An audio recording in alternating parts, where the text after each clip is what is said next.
Oksidlər mövzusunda önəmli reaksiyalara baxırıq. Birinci hissə. Amfoter oksidlər su ilə reaksiya daxil olmur. Ona görə birinci reaksiya getmir.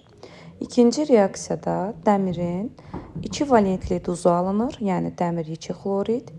Üçüncü reaksiyada dəmirin 3 valentli oksidi reaksiya daxil olduğu üçün dəmir 3 xlorid alınır.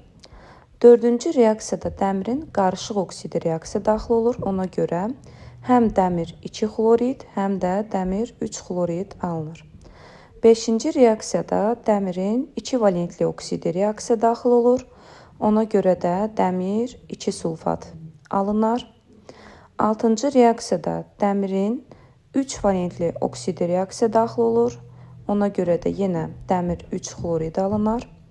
Yedinci reaksiyada dəmirin qarışıq oksidi reaksiya daxil olduğu üçün həm 2 valentli, həm də 3 valentli duzu alınır. 8-ci reaksiyada natrum hidrokarbonat alınır.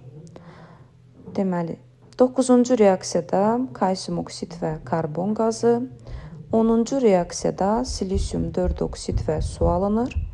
11 kükürdün oksigində yanma reaksiyasıdır və kükürt 4 oksidi alınır.